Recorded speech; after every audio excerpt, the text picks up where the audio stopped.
The heat had never bothered Tessa Brennan until the day she burned her third pot of stew in a week, standing in the kitchen of her late aunt's boarding house in Lincoln, Nebraska, watching black smoke curl toward the ceiling while the banker's wife laughed through the window. It was the summer of 1882, and Tessa had been trying to run the establishment for 6 months since Aunt Martha passed, but every attempt at cooking ended in disaster. Every meal served cold or charred, and now the last 3 boarders had packed their bags that very morning, leaving her alone in a building she could not afford to keep. She scrubbed the ruined pot until her hands ached, tears mixing with the ash on her cheeks. The boarding house had been her inheritance and her curse. Martha had been the finest cook in Lancaster County, her meals drawing travelers from 3 towns over, but Tessa had never learned. She had been too busy with books, too interested in her aunt's collection of dime novels and stories of adventure, too caught up in dreams of something beyond the kitchen. Now those dreams mocked her from every empty room. "Nobody wants a woman who cannot cook," she cried, her voice breaking as she sank onto the kitchen floor, the ruined pot still clutched in her raw hands. The words echoed in the empty house, a truth she had heard whispered behind hands at church, spoken plainly by the matchmaker Mrs. Henderson had sent around last month, confirmed by every disappointed face that had tasted her attempts at biscuits or gravy or anything more complicated than tea. The sound of boots on the back porch made her look up, hastily wiping her face with her apron. Through the screen door, she could see a tall figure silhouetted against the bright afternoon sun. The man knocked, a gentle sound that seemed at odds with his size. "Excuse me, madam," came a deep voice, roughened by dust and distance. "Sign out front says you have rooms available." Tessa scrambled to her feet, smoothing her dress and trying to compose herself even as her throat remained tight with unshed tears. She opened the door to find a cowboy standing on her porch, hat in his hands, dark hair curling slightly at his collar. He was perhaps 26 or 27, with sun-weathered skin and eyes the color of sage in summer. A bedroll was strapped to his back, and dust covered his boots and the lower half of his denim trousers. "I do have rooms," she managed, her voice still thick. "But I should tell you honestly that I do not provide meals. The previous arrangement has ended." The cowboy's eyes moved over her face, taking in the tear tracks and the ash smudges, and something softened in his expression. "I want a woman who can smile," he said quietly, as if speaking more to himself than to her. Then, louder, "Name is Owen Garrett, madam. I have been trailing cattle up from Texas, and I am looking for a place to stay while I work at the stockyards. A room without meals will suit me just fine, if the price is fair." Something about the way he said it, about the gentle tone and the lack of judgment in those sage-colored eyes, made Tessa's throat tighten again. She blinked hard and forced her mouth into what she hoped resembled a smile. "Tessa Brennan. The room is $2 a week. There is a washstand and clean linens, and you are welcome to use the kitchen if you wish to prepare your own food." "That sounds perfect, Miss Brennan." Owen stepped inside when she held the door open, and she caught the scent of leather and prairie grass and honest sweat. "I am not much of a cook myself, but I can manage bacon and beans well enough." She led him upstairs to the best remaining room, the one that faced east and caught the morning light. It had been her aunt's favorite to give to long-term guests. As she showed him the washstand and the wardrobe, she found herself acutely aware of his presence. The way he filled the space with a quiet, steady energy that felt nothing like the loud, brash cowboys who sometimes rolled through town on payday. "Miss Brennan," Owen said as she turned to leave, "I could not help but notice you seemed upset when I arrived. I do not mean to pry, but if there is anything I can do to help, I would be glad to offer assistance." The kindness in his voice nearly undid her composure entirely. She gripped the door frame, staring at the worn floorboards. "You are very kind, Mr. Garrett, but I am afraid my problems are beyond anyone's help. I inherited this boarding house from my aunt, but I cannot cook worth a damn, if you will pardon my language. Without meals to offer, I cannot keep boarders. Without boarders, I cannot pay the bank. I have perhaps 2 months before I lose everything." She had not meant to spill all of that to a stranger, but something about Owen Garrett invited confession. He was quiet for a moment, then set his bedroll down on the narrow bed. 2 months is a fair amount of time," he said thoughtfully. "A lot can change in 2 months. When I was 15, I was a stable hand who could barely sit a horse. 2 months later, I was riding in my first cattle drive." "Sometimes we surprise ourselves, Miss Brennan." "I have been trying to learn to cook for 6 months, Tessa said bitterly. "I have ruined more food than I have prepared successfully. I fear I am beyond surprising myself." "Maybe you have been trying to learn alone." Owen met her eyes steadily. "Everything I know about cattle and horses and living on the trail, I learned from someone willing to teach me. Perhaps what you need is not more time, but a different teacher. The women in town have made it clear they have no time for a woman who reaches the age of 23 without learning to boil an egg properly," Tessa said. The admission cost her, but she was too tired to maintain pride. "I have asked. They say if my own aunt could not teach me, I am hopeless." "Well, I am not a woman in town," Owen said, and there was a hint of humor in his voice now.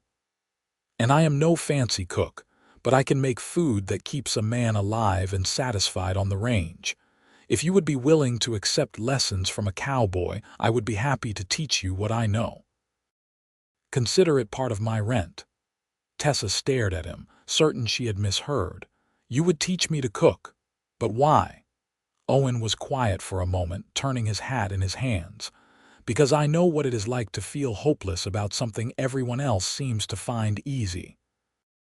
And because I meant what I said when I first saw you. I think the world needs more smiles and fewer tears. If I can help with that, well, that seems like a good way to spend an evening." The offer was so unexpected, so genuinely kind, that Tessa felt tears threaten again.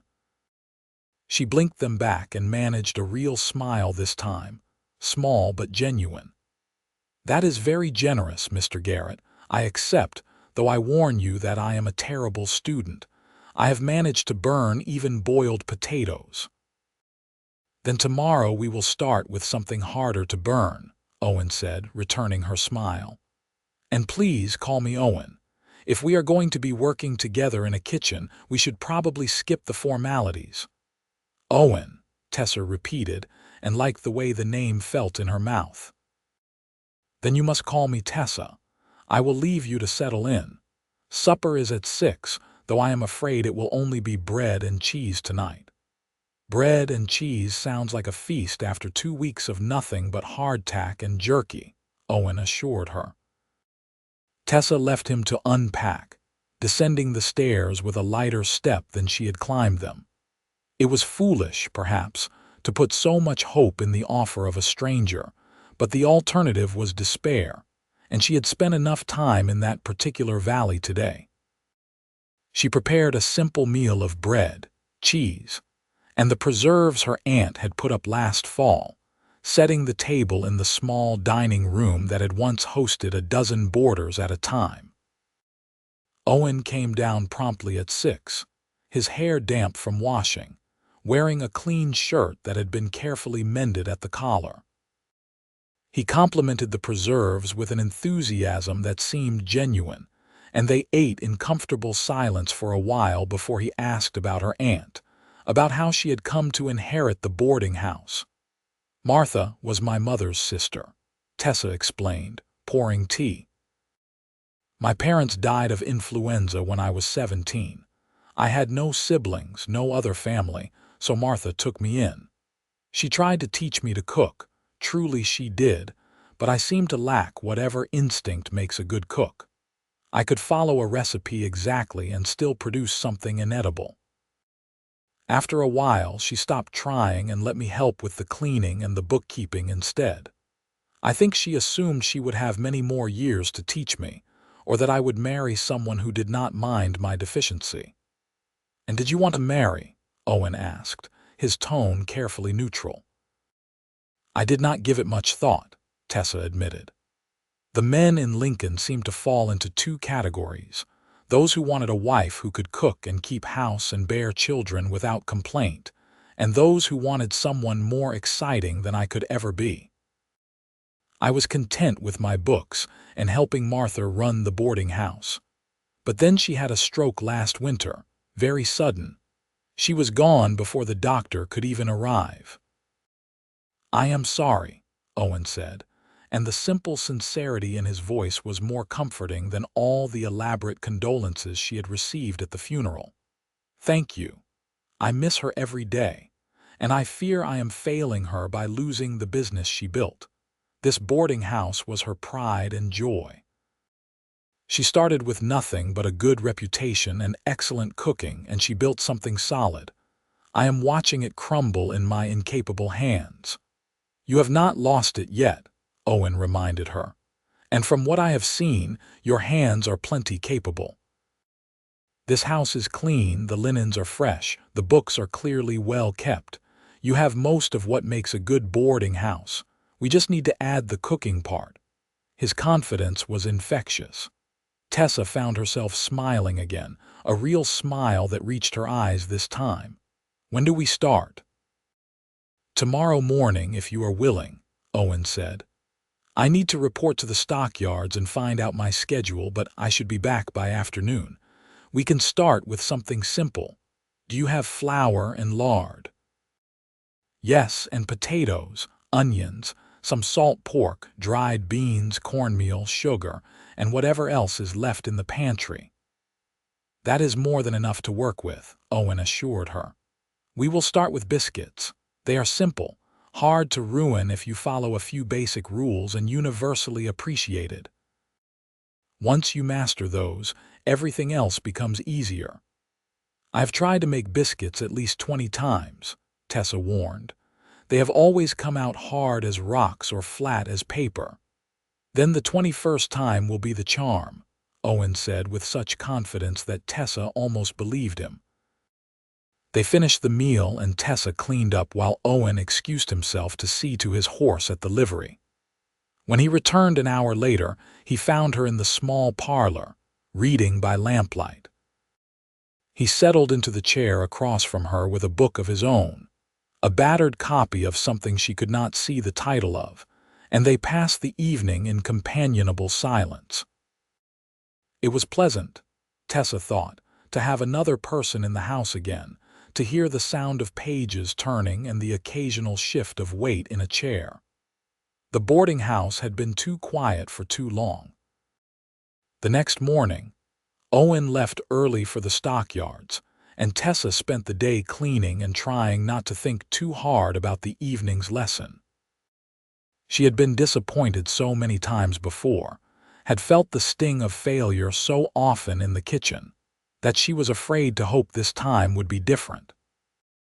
But Owen had been so certain, and there was something about his steady presence that made her believe impossible things might be possible after all. He returned in the late afternoon, as promised, with a package wrapped in brown paper. "I stopped at the general store," he explained. "I thought we might need some fresh baking powder. Old baking powder is often the culprit behind flat biscuits." It was such a simple thing, such an obvious thing, but none of the women who had criticized her biscuits had ever thought to check if her ingredients were fresh. Tessa felt a small flicker of hope kindle in her chest as she led Owen into the kitchen. "First things first," Owen said, rolling up his sleeves. "Show me exactly what you do when you make biscuits. Do not change anything, even if you think it might be wrong. I need to see your normal process." Tessa nodded, tying on her apron with nervous fingers. She gathered flour, the new baking powder, salt, lard, and milk, setting them on the table the way she always did. Owen watched without comment as she measured flour into a bowl, added baking powder and salt, then cut in the lard with a knife. "Stop there," Owen said gently. "May I?" He gestured to the bowl, and when she nodded, he touched the mixture lightly with his fingertips. "The problem is not with what you are doing, but how much you are doing it. See how the lard is almost completely mixed into the flour. For good biscuits, you want it to stay in small pieces, about the size of peas. Those little bits of fat create steam as they melt in the oven, and that steam makes the biscuits light and flaky." It was such a simple explanation, delivered without condescension or impatience, that Tessa felt her shoulders relax slightly. "No one ever told me that. They just said to cut in the lard until it was well mixed." "Well mixed means different things to different people," Owen said. "Here, let us start fresh. This time I will guide your hand." He moved to stand behind her, and Tessa's breath caught as she felt the warmth of him at her back. But his touch, when he placed his hand over hers on the knife, was completely proper, focused entirely on the task at hand. Together, they cut the lard into the flour with quick, light strokes, and Tessa could feel the difference in the texture, could see the little pearls of fat remaining in the mixture. "Perfect," Owen said, stepping back. "Now add your milk, but do it slowly and stir just until the dough comes together. The more you work biscuit dough, the tougher it gets." Tessa followed his instructions, surprised at how quickly the dough formed. She had always stirred and stirred, trying to make it smooth, but Owen stopped her when it was still slightly shaggy. "That is exactly right," he assured her. "Now turn it out onto a floured surface and pat it down gently. Do not roll it if you can help it. Just press it with your hands until it is about half an inch thick." His instructions were clear and simple, and for the first time in her life, Tessa felt like she might actually succeed at this. She patted the dough out carefully, then used a glass to cut circles the way she had seen her aunt do countless times. Owen showed her how to press straight down without twisting, which would seal the edges and prevent rising, another detail no one had ever explained. They placed the biscuits in the oven that Tessa had carefully heated to the right temperature, and then there was nothing to do but wait. Tessa cleaned the flour from the table with nervous energy while Owen leaned against the counter, looking relaxed and confident. "Tell me about Texas," Tessa said, needing to fill the silence with something other than her own anxiety. "You said you were trailing cattle up from there." "I work for a ranch near San Antonio," Owen explained. "We drive cattle north every spring and summer, selling them at different stockyards along the way. Lincoln is one of our regular stops. The work is hard and the pay is not grand, but I like being on the move, seeing different places. Though I confess, after a month on the trail, sleeping in a real bed is pure luxury." "You have family in Texas?" Tessa asked. Owen's expression shifted, becoming more guarded. "No family anywhere, really. My mother died when I was young, and my father drank himself to death a few years after that. I have been on my own since I was 14. The ranch foreman took me on out of charity, I think, but I worked hard to prove myself. The other cowboys are the closest thing to family I have now." "I am sorry," Tessa said softly. "It must be lonely having no one." "It can be," Owen admitted, "but it can also be freeing. No one to disappoint, no one to fail, just yourself and the work and the wide open sky." Tessa understood that sentiment more than she would have expected. "Is that why you travel? To stay free?" "Partly," Owen said. "But also because I have not found a reason to stay still yet. No place has felt like home since I was a boy.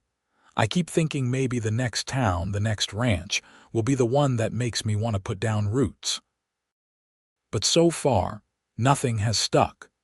The timer bell rang before Tessa could respond, and they both turned to the oven with anticipation. Owen used a cloth to pull out the pan, and Tessa held her breath as she looked at the results. The biscuits were golden brown, risen high, and when Owen split one open to show her the interior, she could see layers of flaky texture that she had never achieved before. "We did it," she whispered, hardly daring to believe it. "You did it," Owen corrected. "I just provided some guidance." "Try one." Tessa took a bite of the still warm biscuit, and it was delicious, light, buttery, with just the right amount of salt. She laughed, the sound surprising her with its genuine joy. "They are good, they are actually good." Owen's smile was warm and reached his eyes. "They are excellent, see. You are not hopeless at all. You just needed someone to explain the why behind the how." They ate several of the biscuits right there in the kitchen, with butter and some of Martha's preserves, and Tessa felt lighter than she had in months. It was such a small victory in the grand scheme of things, but it felt monumental. She had made something edible, something actually good, and for the first time since her aunt died, she felt a flicker of hope that maybe she could save the boarding house after all. Over the next 2 weeks, Owen proved to be an exceptional teacher. He worked long days at the stockyards, but every evening he came back to the boarding house and spent at least an hour with Tessa in the kitchen. They moved from biscuits to cornbread, from cornbread to beans and salt pork, from simple dishes to more complex ones. Owen had a gift for breaking down complicated processes into simple steps, and more importantly, he had infinite patience with her mistakes. When she burned the cornbread, he showed her how to judge oven temperature more accurately. When her beans came out too salty, he explained about tasting as you cook and adjusting gradually. When her first attempt at gravy turned into lumpy disaster, he laughed with her instead of at her and demonstrated the trick of whisking constantly and adding liquid slowly. But more than the technical knowledge, Owen gave her confidence. He celebrated every success and treated every failure as a learning opportunity rather than evidence of incompetence. In his presence, Tessa found herself relaxing in the kitchen, actually enjoying the process of cooking rather than dreading it. And as she relaxed, she improved. They fell into an easy rhythm together, working side by side at the table or the stove, their movements becoming synchronized as they learned each other's patterns. Tessa found herself looking forward to their evening lessons with an eagerness that had nothing to do with cooking and everything to do with Owen himself. She loved the way he concentrated when demonstrating a technique, the little furrow that appeared between his brows. She loved his laugh, rare but genuine, and the way his whole face softened when he smiled. She loved the stories he told about life on the trail, about difficult river crossings and stampedes and sitting around campfires under stars so bright they seemed close enough to touch. And sometimes, when their hands brushed while reaching for the same utensil, or when he stood close behind her to guide her through a difficult step, Tessa felt something flutter in her chest that had nothing to do with gratitude and everything to do with the growing awareness that Owen Garrett was the kindest, most patient, most genuinely good man she had ever met. She tried not to think about the fact that he was only in Lincoln temporarily, that his life was on the trail, and hers was rooted in this boarding house. She tried not to notice the way his eyes sometimes lingered on her face, or the way his voice softened when he said her name. She tried not to hope for anything beyond these evening lessons and the friendship they had built. But hope, like weeds, grows whether you want it to or not. 3 weeks after Owen had arrived, Tessa felt confident enough to advertise that the boarding house was once again offering meals. She started small, with just breakfast for Owen and one other potential boarder who responded to her notice at the general store. The new boarder was an older gentleman named Mr. Hutchins who worked at the railroad office. He was polite and quiet, and after his first breakfast of biscuits, gravy, and eggs, he paid for a full month in advance. "Best biscuits I have had since my late wife passed," he told Tessa, and the compliment made her glow for the rest of the day. Word spread slowly but surely. Within 2 weeks, Tessa had 4 boarders and was serving 3 meals a day. Within a month, she had 6 boarders and a waiting list. The food was simple, the kind of hearty, honest fare that Owen had taught her, but it was well prepared and generously portioned, and that was all most people wanted. She paid the bank what she owed and had enough left over to buy supplies for the next week. The boarding house was going to survive, but even as her business thrived, Tessa felt a growing sense of dread. Owen had been in Lincoln for nearly 6 weeks, far longer than most cowboys stayed between drives. She knew it could not last forever.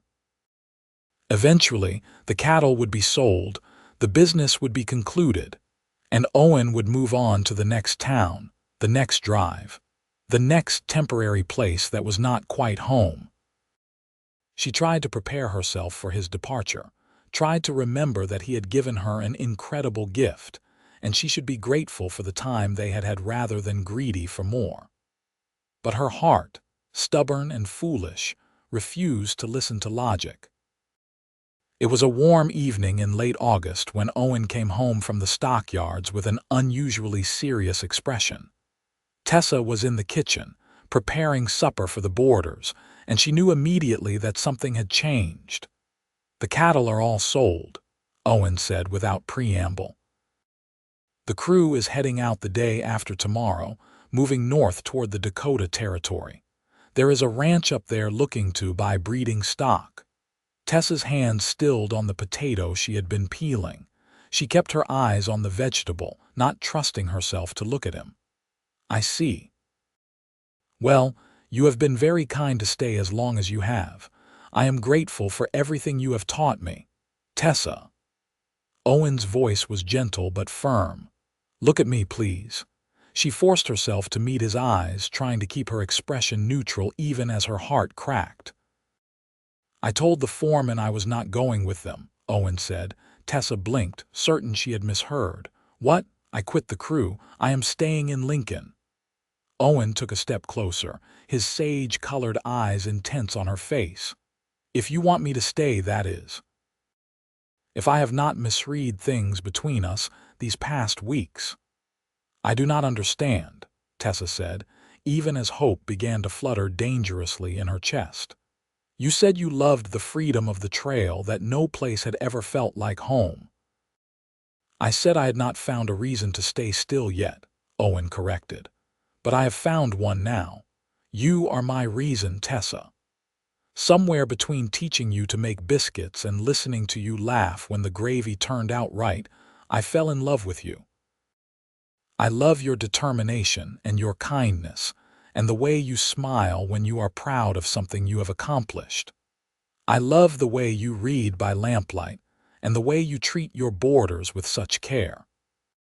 I love every single thing about you, and the thought of leaving makes me feel like I am tearing something essential out of my chest." Tessa could barely breathe. "You love me, completely," Owen said.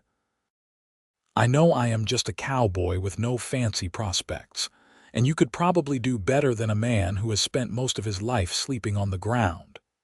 But I am good with horses, and I am strong, and the stockyard foreman said he could give me steady work if I wanted to stay in Lincoln. I could help with the boarding house too, with repairs and heavy lifting and anything else you need. I would work every day of my life to make you happy, if you would give me the chance." Tears were streaming down Tessa's face, but for once they were tears of joy rather than despair.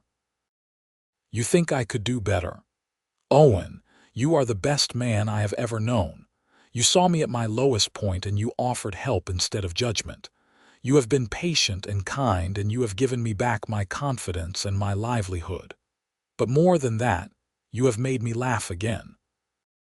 You have made me feel like I am more than my failures. I love you too, so much that I have been dreading your departure for weeks now." Owen closed the distance between them in 2 strides, his hands coming up to cup her face with such tenderness that Tessa's breath caught. "Then I am staying," he said firmly. "If you will have me, I am staying right here." "Yes," Tessa whispered. "Please stay."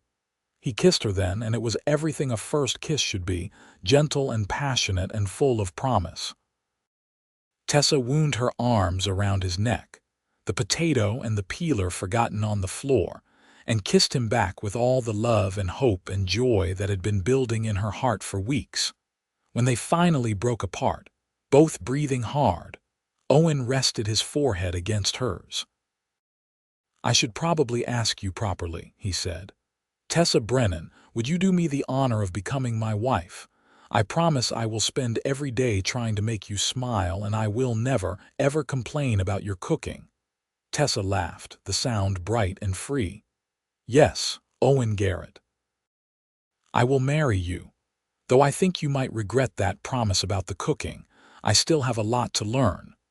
"Then we will learn together," Owen said, kissing her again. "That is what marriage is, I think. Learning and growing and building a life together one day at a time."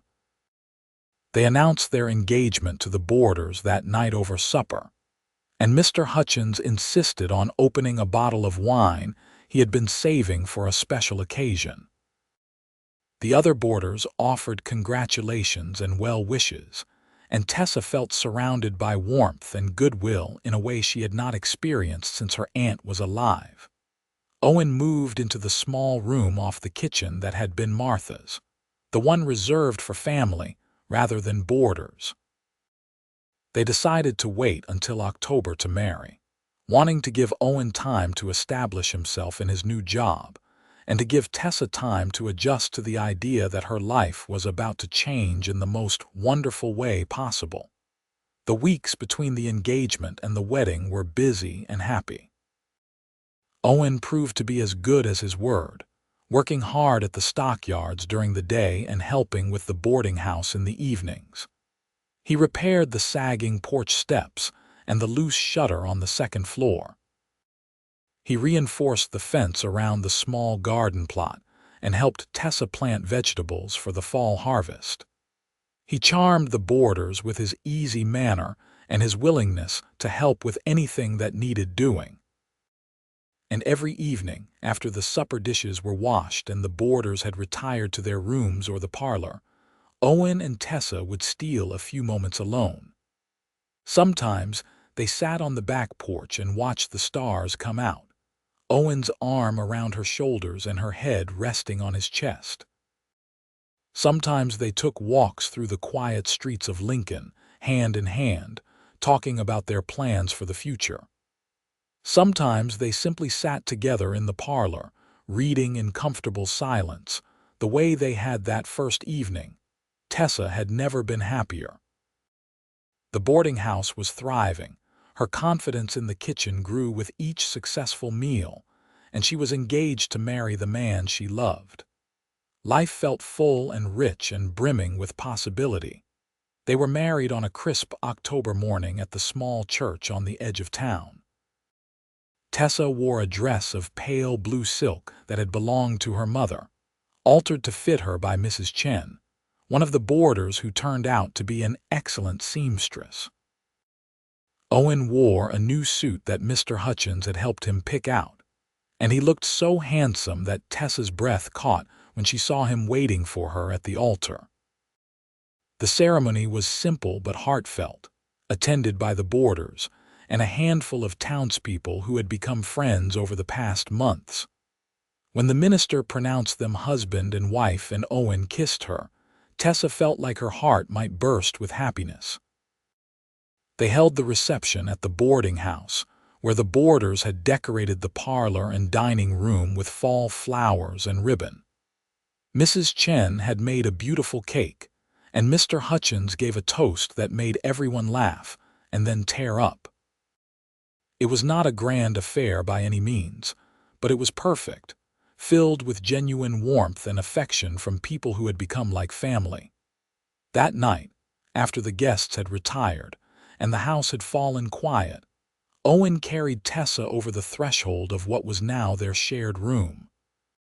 He set her down gently, his hands lingering at her waist, his eyes full of love and desire and a tenderness that made her feel cherished beyond measure. "I love you, Mrs. Garrett," he said softly. "I love you too, Mr. Garrett," Tessa replied, reaching up to cup his face. "Thank you for staying. Thank you for choosing me." "I will choose you every day for the rest of my life," Owen promised, and then he kissed her, and there was no more need for words. The months after their wedding fell into a comfortable rhythm. Owen continued his work at the stockyards, and he proved so reliable and skilled with the animals that the foreman promoted him to assistant manager within 6 months. The raise in pay allowed them to make some much-needed improvements to the boarding house, including a new roof and fresh paint for the exterior. Tessa's cooking continued to improve, and she found that she actually enjoyed it now, especially when she tried new recipes, and Owen served as her enthusiastic taste tester. She expanded the boarding house's reputation by offering Sunday suppers that were open to the public for a small fee, and soon they were hosting 40 or 50 people every week. The extra income allowed them to save money and make plans for the future. But the best news came the following spring, when Tessa realized she was with child. She told Owen one evening as they sat on the back porch, watching the sunset paint the sky in shades of gold and pink. "I saw the doctor today," she said, her hand finding his. "He confirmed what I suspected. We are going to have a baby, Owen. Around November, he thinks." Owen turned to her with an expression of such pure joy that Tessa felt tears spring to her eyes. He pulled her into his arms, holding her close, and she could feel him trembling slightly. "A baby," he whispered. "We are going to have a family. Are you happy?" Tessa asked, though she could see the answer in his face. "Happy does not begin to cover it," Owen said. "I never thought I would have this, Tessa. A home, a wife I adore, a child on the way. I feel like the luckiest man alive." The pregnancy was not easy. Tessa suffered from terrible sickness in the early months, and Owen proved himself a devoted husband, bringing her dry crackers and ginger tea, holding her hair when she was ill, never once complaining about the extra work. As she grew larger, he took on more of the physical tasks around the boarding house, insisting that she rest whenever possible. The boarders, who had become genuinely fond of both of them, rallied around with support. Mrs. Chen sewed tiny clothes and blankets. Mr. Hutchins bought a cradle from a carpenter friend and set it up in their room. Even crusty old Mr. Porter, who complained about everything, was seen whittling small wooden toys when he thought no one was looking. Their son was born on a cold November night, after a long and difficult labor that left Tessa exhausted but triumphant. Owen, who had paced the hallway for hours, was allowed in just after the birth, and the look on his face when he saw his son for the first time was something Tessa would treasure forever. "He is perfect," Owen breathed, touching the baby's tiny hand with one finger. "Absolutely perfect."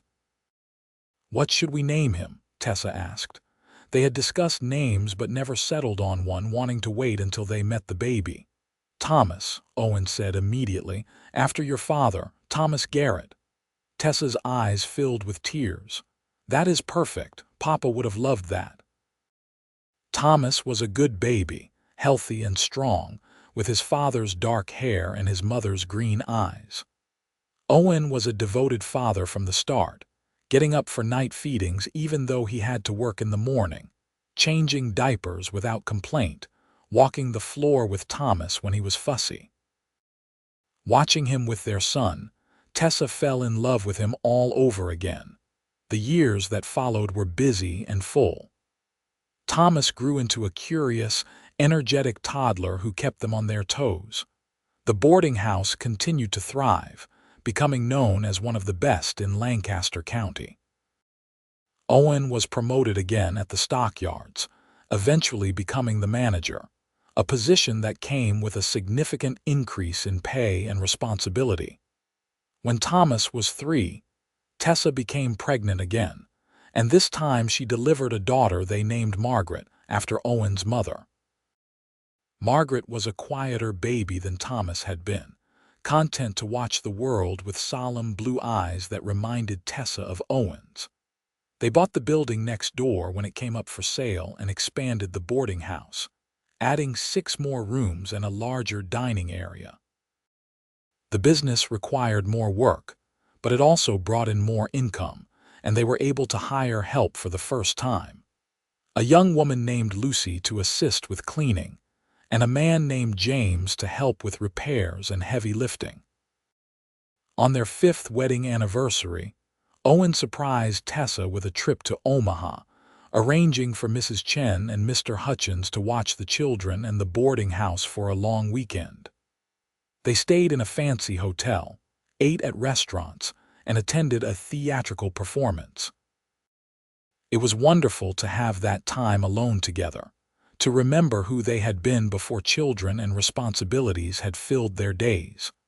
But as lovely as the trip was, Tessa was happy to return home, to the boarding house and their children and the life they had built together.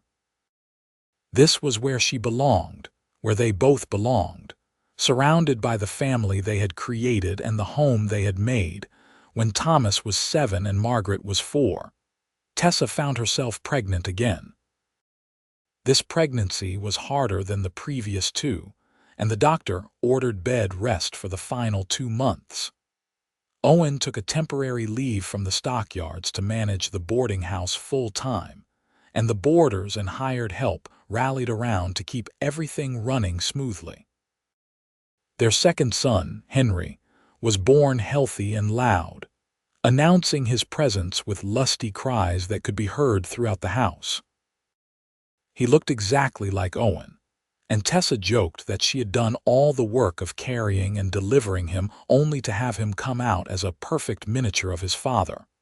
By the time Henry was 2, in the spring of 1891, the Garrett family was well established in Lincoln.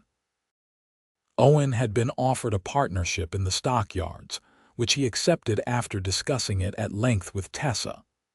The boarding house had a sterling reputation and a steady stream of long-term residents. Thomas was doing well in school, showing a particular aptitude for mathematics. Margaret was learning to read and displayed a talent for drawing. Henry was a whirlwind of energy who kept everyone entertained and exhausted in equal measure. On a warm May evening, after the children were in bed and the house was quiet, Tessa and Owen sat on the back porch as they had done countless times over the years. She leaned against him, his arm around her shoulders, both of them content in the comfortable silence of a long marriage. "Do you ever miss it?" Tessa asked suddenly. "The trail, the freedom, the moving from place to place." Owen was quiet for a moment, considering. "Sometimes I miss the sky at night when you are days from any town, so dark you can see the Milky Way like a river of stars. And I miss the simplicity of it in a way. Wake up, move cattle, make camp, sleep, repeat. There was a rhythm to it that was peaceful." "But," Tessa prompted, hearing the unspoken word, "but I would not trade what we have for anything," Owen said firmly. "Every single night on the trail, I was searching for something without knowing what it was. A place to belong, a reason to stay, a home. And then I found you, crying over a burned pot, and everything changed. You are my home, Tessa. You and our children and this life we have built together. That is worth more than all the freedom and starry skies in the world." Tessa turned to look at him, this man who had walked into her life when she needed him most, who had seen her at her lowest and loved her anyway, who had taught her to cook and to hope and to believe in happy endings. His hair was starting to show gray at the temples now, and there were lines around his eyes from years of squinting into the sun. But to her, he was as handsome as he had been that first day on her porch, hat in hand, offering kindness to a stranger. "Do you remember what you said to me the day we met?" Tessa asked. "When I was crying and said nobody wants a woman who cannot cook, I said I wanted a woman who can smile," Owen replied immediately. "And I meant it.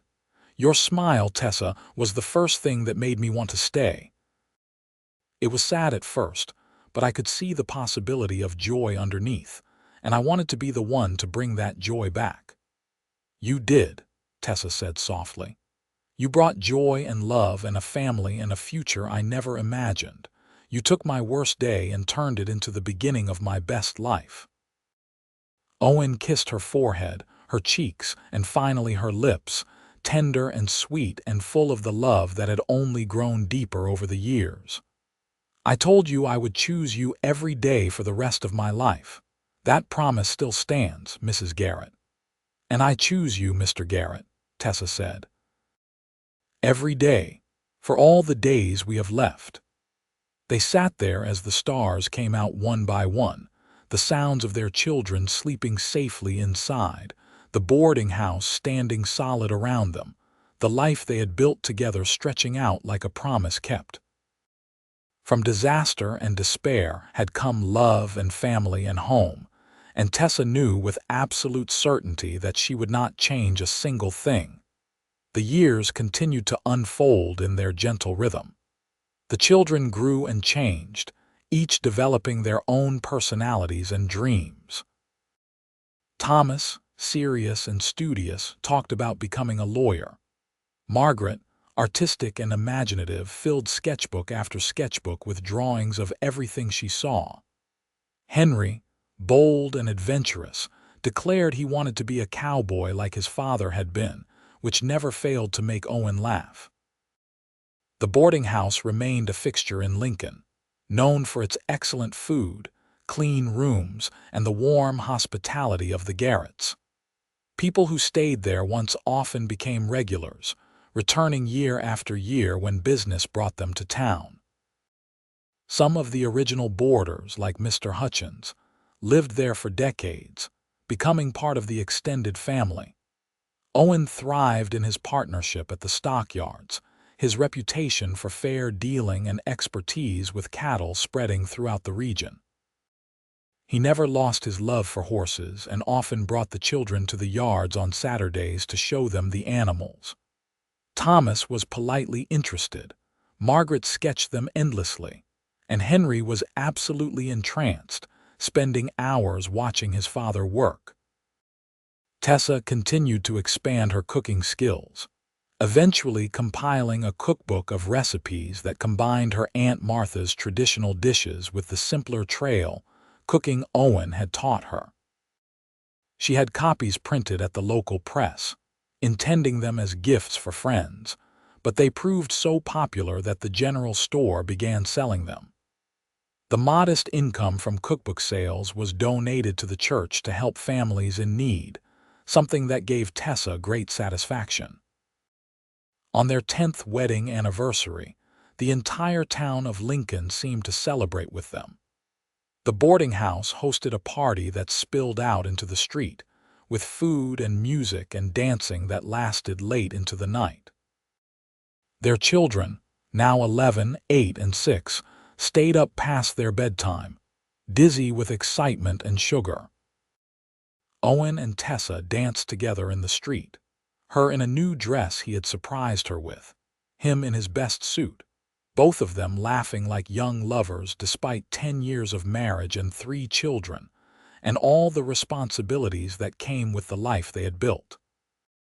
"Who would have thought," Owen said as they swayed to the music, "that the crying woman with the burned pot would turn out to be the love of my life?" "Who would have thought," Tessa countered, "that the cowboy who wanted a woman who could smile would be the one to give me 1,000 reasons to smile every single day?" They kissed there in the street, their children making exaggerated sounds of disgust, their friends and boarders cheering, the whole town bearing witness to a love that had started in disaster and bloomed into something beautiful.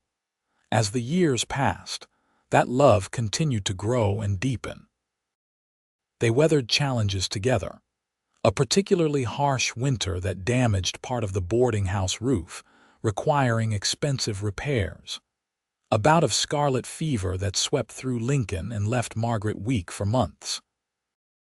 A financial panic that caused several businesses in town to close, though the boarding house survived thanks to their careful saving and loyal clientele. Through it all, Owen and Tessa stood together, their partnership as strong in times of trouble as in times of joy. They had learned over the years to communicate without words, to anticipate each other's needs, to work together so seamlessly that they functioned as a single unit. The boarders often commented on it, the way the Garretts seemed to move in harmony, the way they supported and complemented each other. By 1895, Thomas was 15 and seriously courting the daughter of the general store owner, a sensible girl named Elizabeth who shared his love of books. Margaret was 12 and had won a prize for her artwork at the county fair. Henry was 10 and had started working at the stockyards on Saturdays, following in his father's footsteps with single-minded determination. Tessa, at 36, had threads of silver in her dark hair and laugh lines around her eyes. Owen, at 39, moved with the slight stiffness of a man who had spent years working with livestock, and his hair was more gray than dark now. But when they looked at each other, they still saw the people they had been that August day in 1882. The desperate woman who thought she had nothing to offer, and the gentle cowboy who saw her worth when she could not see it herself. One evening in late summer, after supper had been served and cleaned up, after the children had gone to their various activities, and the boarders had settled in the parlor or their rooms, Tessa and Owen took their customary walk through town. They walked slowly, hand in hand, greeting neighbors and commenting on changes in the town. Lincoln had grown significantly since they had married, adding new businesses and residents, expanding outward from its original boundaries. They ended up at the small park near the church, sitting on a bench under an old oak tree. The sun was setting, painting everything in golden light, and the air was filled with the sound of crickets and distant laughter from children playing. "I have been thinking," Owen said, breaking the comfortable silence. "Always dangerous," Tessa teased. He smiled and squeezed her hand. "I have been thinking about that day we met, about how lost I was even though I did not know it at the time. I thought freedom was moving from place to place, never putting down roots, never letting anyone get close enough to matter. But that was not freedom at all. That was just running." "What changed?" Tessa asked, though she thought she knew. "You did," Owen said simply. "You were brave enough to be vulnerable, to admit you needed help, to let me see you at your worst. And in doing that, you gave me permission to stop running, to believe that I could have something real and lasting. You showed me what actual freedom looks like, the freedom to love and be loved, to build something permanent, to belong somewhere and to someone." Tessa felt tears prick her eyes. Even after all these years, Owen's words could move her. "You did the same for me. I thought I was worthless because I could not cook, that I had nothing to offer. But you saw past that one deficiency to everything else I could be and do. You believed in me when I had stopped believing in myself." "We saved each other," Owen said. "That is the best kind of love story, I think. Not one person rescuing another, but two people choosing to build something together, each making the other stronger." "I love you," Tessa said, the words as true now as they had been the first time she said them. "I love the life we have built and the family we have created and every single moment we have shared." "I love you too," Owen replied, "and I would do it all again exactly the same way. Every moment, every challenge, every joy. All of it was worth it to end up here, with you, in this life we made together.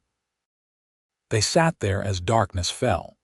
Two people who had found each other when they needed it most, who had chosen love over fear and hope over despair, who had built something beautiful out of burned pots and patient teaching and the simple decision to stay.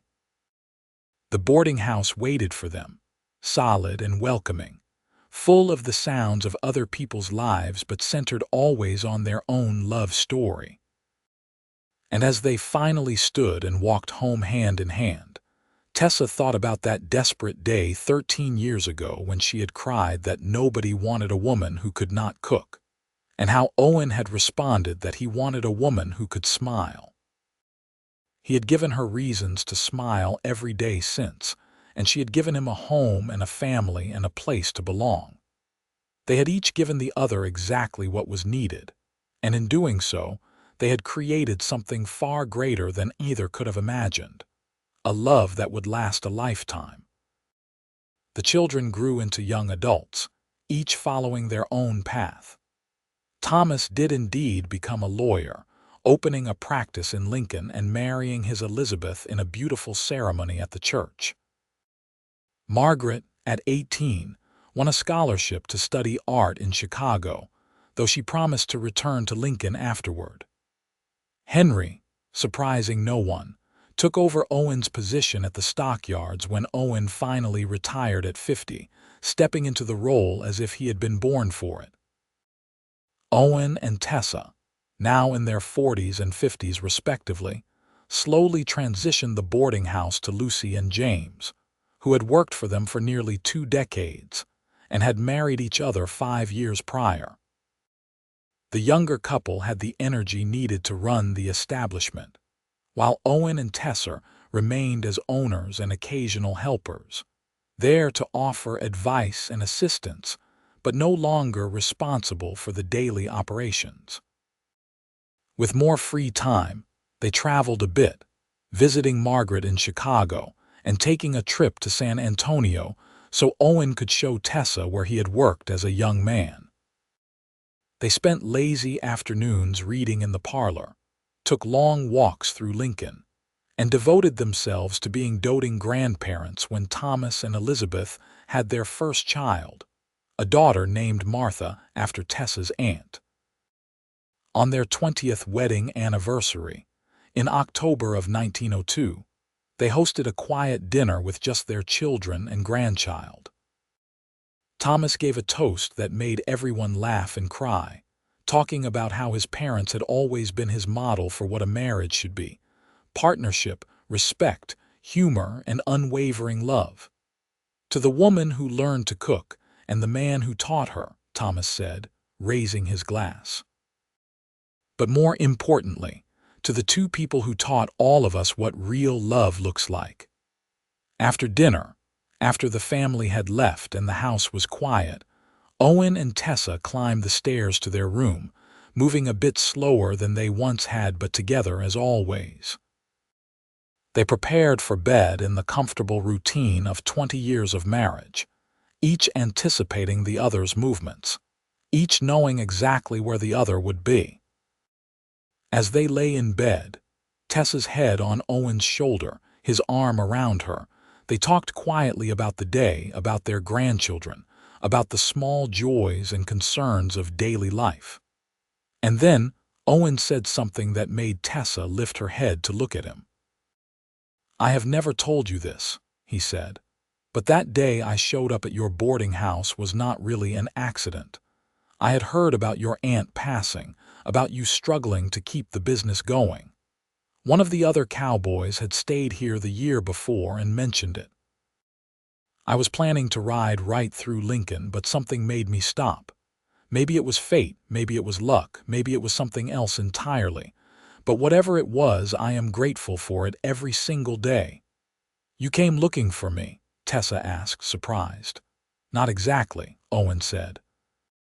"I came looking for a reason to stay somewhere, anywhere. And I found it in you, crying over a burned pot, needing help but brave enough to accept it from a stranger. You were my reason, Tessa. You still are. You always will be. Tessa kissed him then, deep and long and full of 20 years of love and devotion and partnership. When they finally broke apart, she settled back against his shoulder with a contented sigh. I think, she said sleepily, that the best moment of my life was when you knocked on my door and told me you wanted a woman who could smile. Because you have given me so many reasons to smile, Owen. So many reasons to be happy and grateful and in love with life. And you, Owen replied, his voice rough with emotion, have given me everything I never knew I needed. A home, a family, a purpose, and a love that makes every day worthwhile. I was a lost cowboy looking for something I could not name, and you gave me everything. They fell asleep like that, wrapped in each other's arms, two people who had found each other against all odds and built a life of extraordinary love out of ordinary moments. The boarding house stood around them, solid and enduring, a testament to hard work and perseverance, and the power of believing in yourself even when others do not. Outside, Lincoln slept under a blanket of stars, the same stars Owen had watched from the trail all those years ago, but now they shone down on a man who had found his home. The years continued their march, as years do, bringing change and growth and the inevitable challenges of growing older. But through it all, Owen and Tessa faced life together, their bond as strong in their 60s and 70s as it had been in their 20s and 30s. They watched their children build their own lives and families, saw Lincoln grow from a frontier town into a proper city, and witnessed the turn of a new century with all its promise and uncertainty. When Tessa was 68 and Owen was 71, on a quiet spring morning in 1908, they sat together on the back porch of the boarding house that had been the center of their life for over 25 years. The business had long since been fully turned over to Lucy and James, but Owen and Tessa still lived in their rooms there, surrounded by memories and love. Owen's hands were gnarled now with arthritis, and Tessa moved slowly, her joints protesting the damp spring weather. But when Owen reached for her hand, and she laced her fingers through his, they felt as young as they had been that first evening when he taught her to make biscuits, and she began to hope that maybe her life was not over after all. No regrets? Owen asked, as he sometimes did. Not a single one, Tessa replied, as she always did. You? Only that I did not find you sooner, Owen said. But then, maybe we both needed to become who we were before we could be ready for what we would become together. That is very philosophical, Tessa teased. I am a wise old man now, Owen said with mock seriousness. Wisdom comes with age. Then I must be a genius, Tessa retorted, and they both laughed. They sat in comfortable silence, watching the morning unfold, secure in a love that had weathered decades and come out stronger for it. They had been tested by life and had passed every test. They had built something real and lasting, something that would continue in their children and grandchildren and great-grandchildren, rippling outward through time. As the sun climbed higher and the day grew warmer, Owen turned to Tessa with the smile that still made her heart flutter even after all these years. What do you say we go inside and you can teach me to make that fancy cake you perfected last month? I think it is time I learned a thing or two from you. Tessa laughed, delighted. After all these years, you want cooking lessons from me? Fair is fair, Owen said. You learned from me, I should learn from you. Besides, I like working in the kitchen with you, always have. They rose slowly, helping each other up from the porch chairs, and made their way inside. In the kitchen where their love story had truly begun, they worked side by side as they had done countless times before, mixing and measuring and talking and laughing. And if the cake turned out slightly lopsided and the frosting was a bit too thin, neither of them minded at all, because the best part was not the cake itself, but the making of it together, the shared experience, the partnership that had defined their lives for over a quarter of a century. That evening, sitting at the table with thick slices of slightly imperfect cake in front of them, Owen raised his coffee cup in a toast. To the woman who learned to cook, and the man who taught her, to burned pots and patient lessons, to taking a chance on a stranger and finding a soulmate, to building a life together one day at a time. To you, Tessa, the love of my life and my reason for every smile. To you, Owen, Tessa replied, raising her own cup. The cowboy who wanted a woman who could smile and then spent every day giving her reasons to do exactly that. To partnership and love and a life well lived together. They clinked their cups together and drank, and in that simple gesture was contained all the love, all the history, all the commitment of a marriage that had started with tears and teaching and had bloomed into something beautiful and enduring. They had been tested and tried, had faced joys and sorrows, had weathered every storm together. And through it all, the foundation had remained solid. A woman who thought she had nothing to offer and a cowboy who saw her worth, choosing each other again and again, building a love story for the ages out of the simple decision to stay, to try, to believe in the possibility of happiness even in the darkest moments. As they finished their cake and prepared for bed, moving through the familiar routines of a long marriage, Tessa thought back to that August day so many years ago when she had stood in the kitchen, crying over her failures, certain that her life was over. She could not have imagined then what was waiting for her. A knock on the door, a gentle voice, a patient teacher, and the beginning of the greatest adventure of her life. "Thank you," she said to Owen as they settled into bed, "for everything, for seeing me when I could not see myself, for staying when you could have left, for loving me through all the years and all the changes." "Thank you," Owen replied, "for taking a chance on a lost cowboy, for teaching me what home really means, for building this beautiful life with me, for being my reason, my home, my everything." They fell asleep in each other's arms as they had done for over a quarter of a century. Two souls who had found each other when they needed it most and had chosen to build something extraordinary together. Outside, the world continued to change and grow, but inside the boarding house on the corner of 10th and O Street in Lincoln, Nebraska, love endured, constant and true, a testament to the power of kindness, patience, and the simple decision to stay. And if sometimes, in the early morning light, the faint smell of burning food drifted from the kitchen, Owen would just smile and go to help, because even after all these years, even after Tessa had become an excellent cook, occasionally things still burned.